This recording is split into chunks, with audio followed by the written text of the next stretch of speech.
Hi all, I'm Cullen Haynes and welcome to Law Live. Got a very special treat for you. Not only is Mr. Benji joining our Law Live, but I have one of my favorite people in law joining us, been in the legal fraternity for over 10 years and launched her very own law firm, Conveyed, in July 2021 and is absolutely tearing up the storm, making a name for herself. Recently voted at the Australian Law Awards Sole Prac of the Year. Can you please make very welcome Melissa Barlas joining us from the sprawling metropolis of Melbourne. How are you, Melissa? What's happening?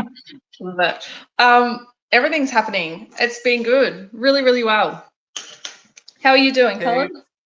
I'm going very, very well. Just trying to show this young one the ropes of how to broker a loan and how to host a podcast. But he's learning from the best with yourself joining in today, Melissa. So thank you. Oh, beautiful. This is the best part of the podcast. It's good fun. It's good fun. But I'd love to ask you, I ask all my guests when they come on, if you could describe your life using just film titles, how would you do that?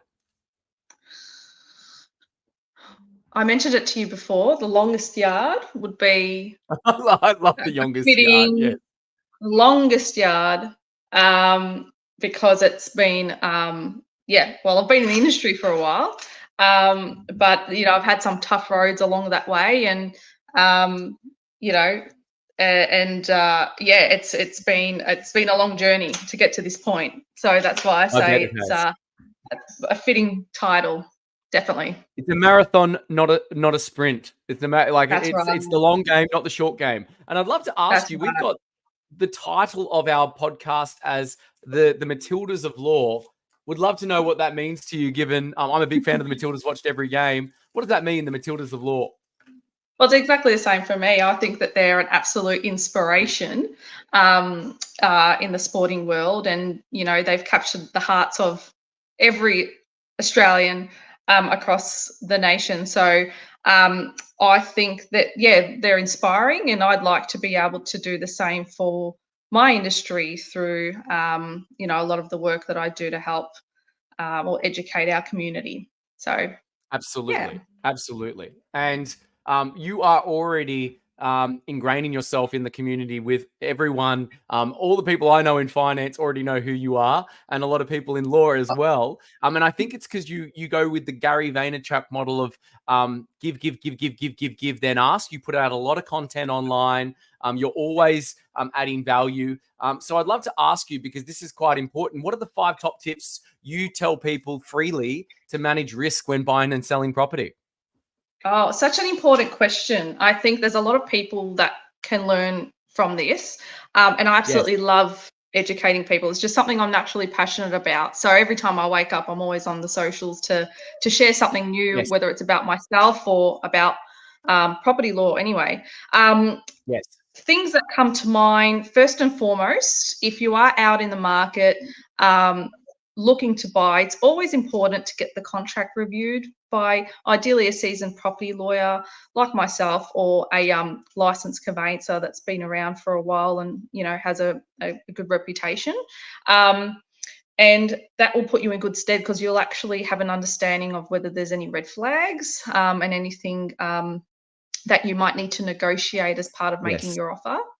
And on that topic of offer, that will be my next tip. So timing your offer is really important, and how you make an offer is really important. So I think you should not. So a lot of agents will say, sign the contract as part of making your offer. Complete it, sign it. That shows. Of course, they always say that. They'll always say, because they need to secure the deal. Talk about securing the deal. Of course, but look, and then that's part of the process. I get it; it's fine.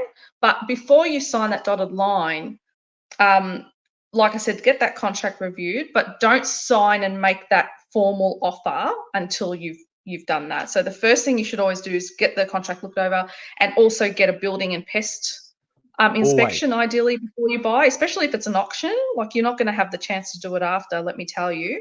So you have to do it before. So doing that just to know what the structural integrity. So that's tip 3. So doing those 2 things, and then if you're satisfied following that, you may wish to make your signed offer if all else is in order. So they're probably my top 3. And, you know, when it comes to engaging a conveyancer, make sure you vet them properly. So you're in the market. It's definitely, in my industry, I can tell you, not all about price. So don't think about the bottom dollar of engaging a Definitely legal not. professional. There's a lot of us, including myself, we charge a reasonable fee for what we do, but you want to make sure you're working with someone you're comfortable with, someone that's very knowledgeable and experienced in what they're doing, and you should be able to grasp that pretty quickly when you speak to someone. And yeah, just make sure that they're actually based here, because you get a lot of the bigger chains that might have people working overseas or whatnot. But you want to get, especially if you're a person that's a first home buyer, for example, or not familiar with being in the market, you want to make sure you've got someone that you feel you'll get proper support for and a proper tailored service from. So those are probably the big ticket items I could recommend at this stage. No, I'm resonating with what you're saying. And it reminds me of what my mentor once said: when someone goes for the cheap option, Yeah. the pain and bitterness of regret lasts longer than the sweetness of low price has been forgotten. And it's so Wow. true. You get attracted by the low cost, the low rate. And then when the fit hits the proverbial shan, which it always does in conveyancer land sometimes, and it's usually the bank, God bless them, but like they're not Yeah. booking in on time. If you don't have a great conveyancer on your side, it's kind of like, oh, sorry, the bank's, you need someone who's really going to Exactly. step up, put everything aside and go, let's make it happen. So, and that's They what you need to do be able very to well. navigate through the issues. Yeah. And I think the other tips on the finance front as well, that I didn't mention, speak to people like yourself, Colin. Before you buy, just get the pre-approval done. That can actually assist you with making Definitely. your offer, because 100%. it shows that you're serious. It shows that you could potentially have the borrowing capacity funding for the purchase, and vendors like to see that. So if you've got some sort of paperwork that shows from the bank through a broker like Colin, that you've got a pre-approval for your loan, it's going to put you in good stead with your offer, but it's also going to give you a peace of mind that you can actually afford what you're looking at buying. And you don't want to do it after, because it might be too late, and there might be a chance that you might not be able to exit the contract if you don't have the borrowing capacity. So get it done, get the pre-approval done before you buy. That's tip 5. It costs nothing. And I'm endeared by what you're saying. So many times we've had instances where a client didn't even have the highest offer. All they had was the lowest number of conditions on their pre-approval, our client. And most people, you'd be surprised. I'd be surprised that go in and make offers don't have pre-approval. And as soon as you say, oh, I got to talk to my broker or get finance, in the agent's mind, you've already been put to the bottom of the list, because they know it takes at least 1 to 2 weeks with some of these banks. And, Yep. one in the hand is worth two in the bush, as they say. So my message to everyone, resonating with what you're saying, Melissa, get your pre-approval. Better to have it, not need it, and need it, not have it. But what usually happens is once you have your pre-approval, it's like saying, oh, you want a red car. You see them everywhere. And once you know your borrowing power and you've got the approval, you'll start seeing the house of your dreams or the first home that you need just pop up. And it's like, I'm ready to go. So yeah, I really resonate with that. Now I can actually, I'm endeared by Victoria. I used to live in Albury Wodonga. So I can say I'm from Victoria. What is happening in the current property market right now in Victoria? Yeah, so springtime has come about. So I'm actually starting to see a lot more activity in our state. So it's picking up a bit. It was a bit slow this year for a lot of professionals. I got a lot of feedback from real estate agents saying it's very slow throughout the year, with consumer confidence going down due to interest rates. And extra tip, guys, make sure you don't look at interest rates as your sole reason for entering the market, please. The earlier you do it, the better, because prices appreciate over time and you'll miss the boat. So don't wait for the look at bottom. that. Do not wait for the bottom. Oh, just don't. But anyway, that consumer confidence has gone down.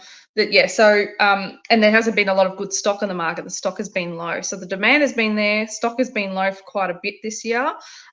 So the demand staying up a little bit has meant that the prices haven't dropped significantly, but there's also people sort of holding off on buying, and there hasn't been that much quality stock. But now the quality stock is starting to dribble into the market. So the supply is Yes, it is. going up. The demand has gone a little bit up. So as some of you may know or may not know, supply and demand dictates the property market. And so when both of those things start going up, naturally the prices go up a little bit more. So that's what I'm starting to see at the moment. It might be a little bit short-lived because we're sort of itching towards Christmas and New Year. So that might slow things down a bit. But certainly, yeah, so certainly we're seeing more consumer confidence going up, especially because of the rate holds in recent times from the RBA. So with all those factors combined, it's been a bit more active in the market at the moment, which is what I'm seeing. I think you've frozen there, Cullen. Very true, very true. And I would highly recommend anyone joining. It's 11:53 time both. I'm back. Can you see me? Are we back? I can see you. The camera's a little bit slow. Oh, it freezes. Let me tell you. Yeah, it's sort of a bit choppy with the audio.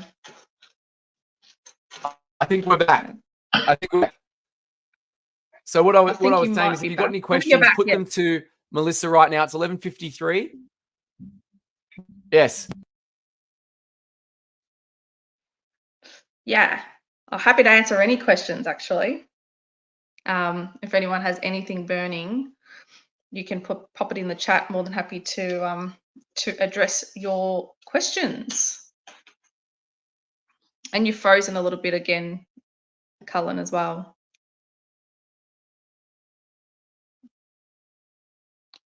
So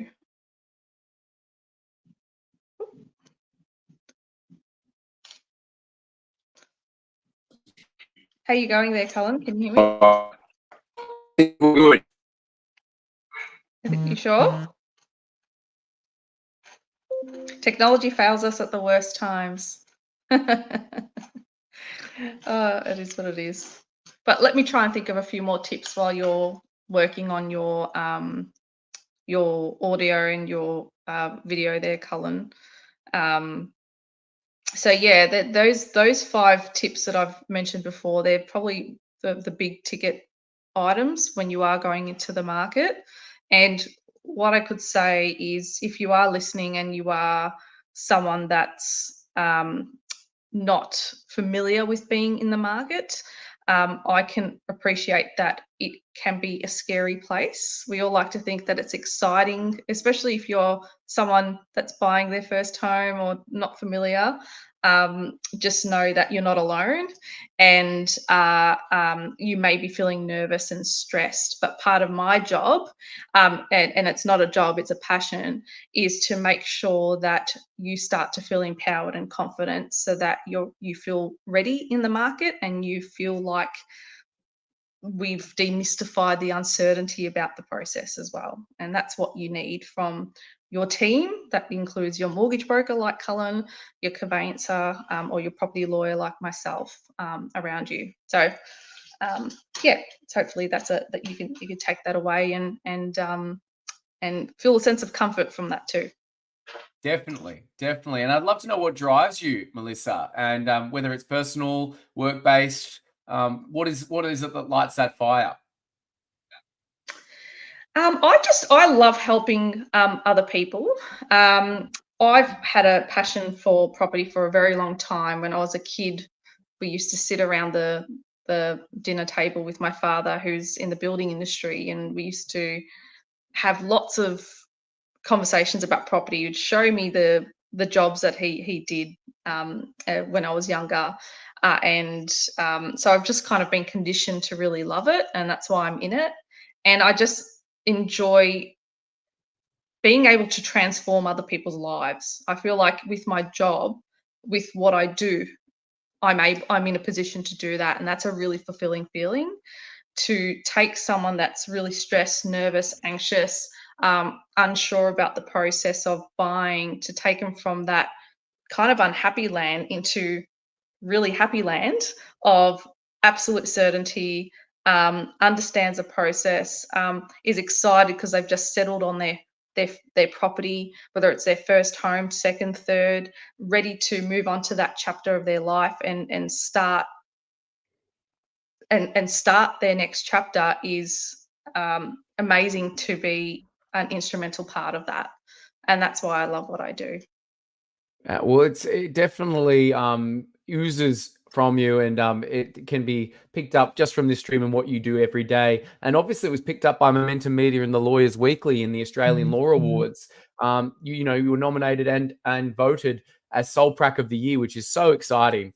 So I'd love to know what that means for you personally, and what are some of the approaches that you take day in and day out that have contributed to you winning that award?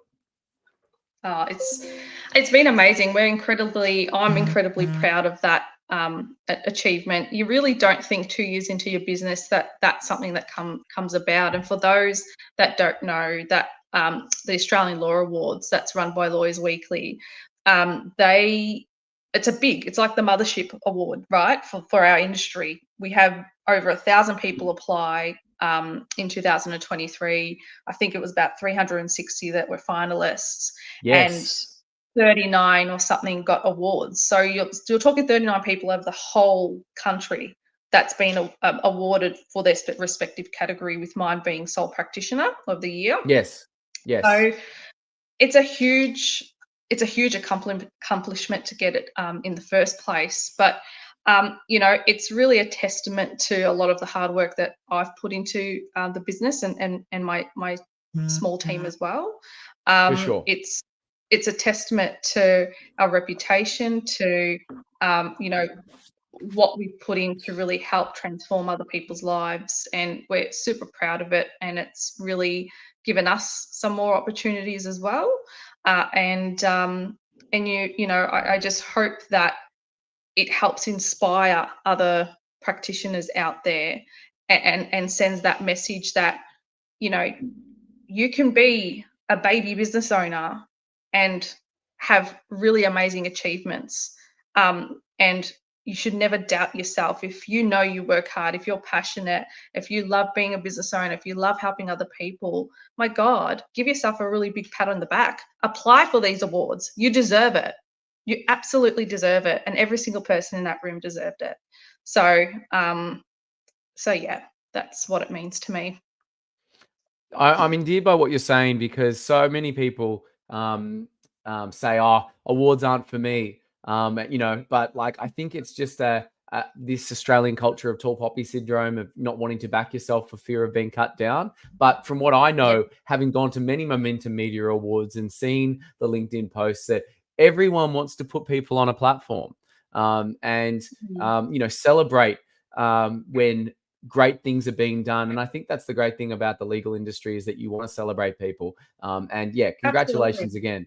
Yeah. Thank you. Appreciate it. And, it doesn't have to be about you when you win these awards. It feels like it might be, but it's not always, because if you're there able to inspire others to achieve greatness, what better reason to win an award? You know what I mean? And it has that effect on people, so that's my 2 cents on it anyway. Well, I'd love to dive deep and switch gears a little bit. How you got into the legal sector, and what is it that you love about it? So I didn't start out in the legal sector. I remember I had a low enter score leaving high school. I wasn't the most I did have the biggest attention span going into high school, but that's a different story for another time. But after that, I went in and did a diploma and a certificate in human resource management, actually, because I didn't really know what I wanted to do. And I ended up pulling my socks up by that point, and eventually, fortunately, I finished on top of the class or on top of the year level. And what that meant was I got an early offer into Victoria University to do a bachelor in business, majoring in human resource management. So I did that for a good sort of 3 to 4 years. And then we had a couple of law subjects. I think it was employment law and business law, and I really excelled at it. And I really liked the mental challenge. I really enjoyed the problem solving aspect to it as well. And I effectively, at the end of that bachelor, I decided to go into my studies in law. So I went in and did a Juris Doctor master's level qualification at Monash University in Melbourne. and did that within 4 years. And halfway through that time, I started actually working for a conveyancing law firm at that time. And I was there for about 4.5 years, and I really just loved helping other people. And again, it was learning those skills. It was a mental challenge, not in a bad way, in a good way, to learn the skills that I know to date from when I was starting in law school. And I haven't really looked back since. So I worked there and moved on to a commercial construction firm. And commercial construction isn't really an area that I have a great passion with. So naturally, I fell back into property where I did have a passion, and then haven't looked back since. It's incredible. So, It's an incredible journey. And I'd love to know, given that you are a law firm leader now, what can other law firm leaders do to not only improve their entrepreneurship, but their mental health and culture in the workplace? oh, it's such a, I'm glad you mentioned that. I'm really passionate about mental health because I actually know what it feels like to be bullied in the workplace, and I know what it feels like to suffer from mental health issues in the workplace. The legal industry can be cutthroat at the best of times, and let's just say that stepping into my own law firm, I learned what not to do, which has put me in really good stead. Of course. I remember times when I was told when I needed to put my hand up because I was sinking, because the volume was too high, or I didn't understand something. I was told I wasn't emotionally intelligent enough, or I wasn't resilient enough, and that's not something you want to hear when you want to rely on your senior partners to help you with advancing your career and knowledge. So it was really tough environments that I came from. And so I can really resonate with a lot of, especially a lot of young lawyers or lawyers starting out in their first and second year. No. But thankfully, I've learnt from those experiences, and starting up my own law firm, it was really important to me to make sure that I had a really positive environment for those that work with me. So at the moment, it initially started out with just me. I wore all the hats of the business. And now I've got myself and I've got a couple of other girls. And between the three of us, we've got close to half a century of conveyancing experience. It's 40 years. So it's a lot of experience. And for me, I needed to really harness everyone's strengths, and we all work remotely. And it becomes even more challenging for a lot of practitioners when they've got a small or large team where everyone's working remotely. How do I build out a really good culture around that? How do I keep motivating people? And if I can give you some examples on how we do it to really make people happy at work, even in a remote setting, is, for example, Mondays we have our whiteboard meeting, and we try to replicate what it would be like actually in a physical office together. So we have a whiteboard meeting to audit all of the files that we do together and report back to one another on what's going on. We know that there's an open door policy where we can all call each other as and when we need to ask questions. I make everyone feel like we're all on the same level. And part of that leadership aspect is to, like I said, to make sure everyone is comfortable at work. And so I have made sure that the girls are working towards their strengths. So one of them does a lot of the day-to-day conveyancing, and that is what she loves. So I really just drive that for her. Whereas the other team member, she loves all admin stuff. She just loves it. It's just and she loves trust accounting and numbers. And I put her in that because that is her strength. And they're really happy with what they do as work. But also we have daily meetings. We have what we call water cooler sessions for like 15 minutes a day, just to check in and talk about things that are non-work related, and just to say, how is everyone going? Are you okay? Do you need to ask me anything?